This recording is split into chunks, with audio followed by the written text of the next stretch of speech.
Saludo de nuevo con ustedes nuestra cápsula jurídica hoy sobre un tema de derecho constitucional, la inconstitucionalidad por omisión legislativa, la cual da lugar a que se pueda apoderar al Tribunal Constitucional de una acción en control directo de constitucionalidad dentro de los términos del artículo 36 de la Ley 137-11 o Ley Orgánica del Tribunal Constitucional y de los procedimientos constitucionales. Existe omisión legislativa que da lugar a la inconstitucionalidad por omisión cuando, ante el mandato expreso de dictar una norma determinada, ordenado en la Constitución, transcurrido un tiempo razonable al efecto, el órgano legislante no dicta la norma, impidiendo el desarrollo obligatorio y necesario de los preceptos constitucionales, con lo cual traba, con lo cual impide y atenta contra la eficacia de la Constitución, traduciéndose en un desconocimiento y en una vulneración del artículo 6 de la Constitución de la República, en tanto que establece la supremacía constitucional y que dice que todas las personas y órganos que ejercen potestades públicas están sujetos a la Constitución como ley suprema y son nulos de pleno derecho todas sus acciones, actos u omisiones que así resulten. Este mandato puede ser expreso, como ocurre con el artículo 97 sobre la iniciativa legislativa popular, o puede ser implícito, cuando, no conteniendo un mandato directo, entonces se puede atentar contra el orden constitucional, el orden institucional y muy especial cuando conlleva vulneración de los derechos fundamentales de la persona. En cuanto a la acción a interponer, no existe en nuestro país las controversias que se plantean en otros ordenamientos jurídicos,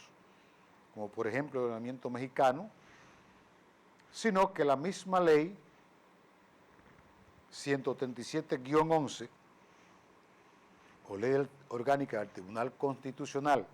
y de los procedimientos constitucionales define la acción de control directo de constitucionalidad como aquella que se puede interponer ante el Tribunal Constitucional contra toda ley, decreto, reglamento, resolución u ordenanza que infrijan unas normas sustantivas. De dichos textos se derivan una serie de consecuencias muy importantes. En primer lugar, procede la acción no solamente contra el acto positivo del órgano legislante, sino también ante la omisión, que es el tema que estamos tratando. Y además, no solamente se limita en sentido estricto ante la omisión del Poder Legislativo o Congreso Nacional, en tanto que ejerce como poder del Estado la máxima facultad de legislar, sino también se extiende a todo órgano del Estado, de carácter nacional como municipal, siempre y cuando esté obligado a dictar una norma de carácter general o abstracto. Desde el momento en que habla de ley, decreto, reglamento, resolución u ordenanza, se está refiriendo al poder de legislar que tendría el Poder Ejecutivo cuando ejerce la facultad no solamente de dictar decretos, sino también de dictar los reglamentos al efecto, al igual que el mismo Poder Judicial cuando ejerce la facultad reglamentaria. Pero también se refiere a cualquier órgano de la administración pública en tanto que tiene poder para dictar resoluciones. Y en tanto que se refiere a las ordenanzas, está abarcando el orden municipal o consejo edilicio o consejo municipal en tanto que dicta ordenanza. O sea que dentro del artículo 36 de la ley 137-11 van a ubicarse todos los actos que conteniendo directrices normativas son de aplicación general y de aplicación abstracta. El gran problema en cuanto a la implementación de la acción y sobre todo de la sentencia a ser dictada por el Tribunal Constitucional se plantea desde el punto de vista en que al ejercer el control constitucional de los actos, o más que de los actos, de las actitudes omisivas del órgano legislante, entran en colisión dos principios que a nuestro entender forman parte del núcleo duro o pétreo de la Constitución, donde, si bien se aplica el método de la ponderación y la fórmula del peso, la solución a nuestro criterio no es la de que un principio razonablemente ceda antes del otro sin derogarlo, sino que en este caso,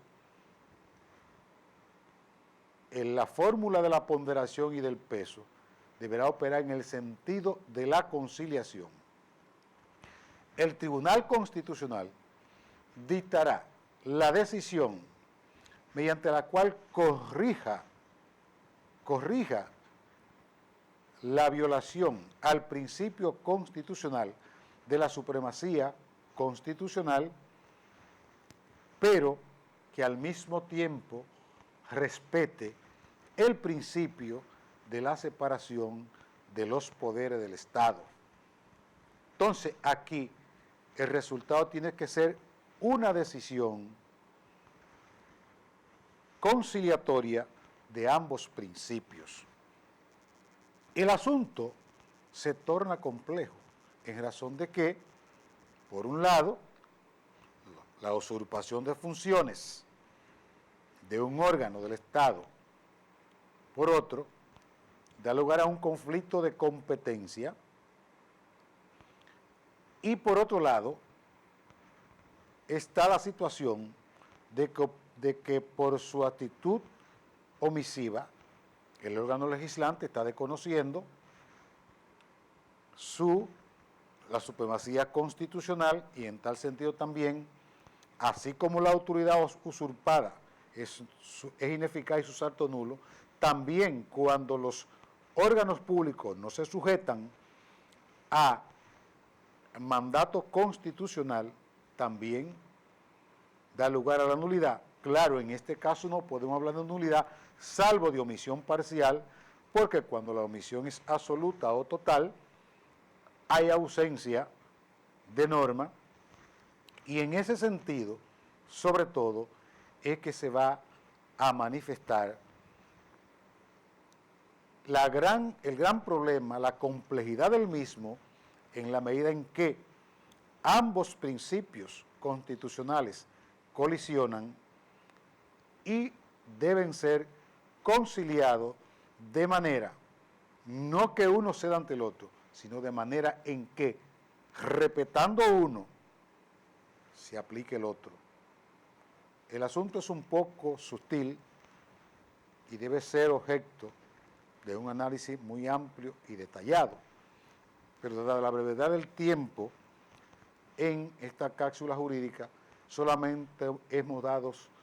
las cuestiones más importantes en el orden práctico para cuando a un abogado o jurista en tal situación, y por qué no, y sobre todo, cuando el órgano interesado de la Administración Pública o del Estado deba apoderar al Tribunal Constitucional en una acción de inconstitucionalidad por omisión. Será hasta la próxima.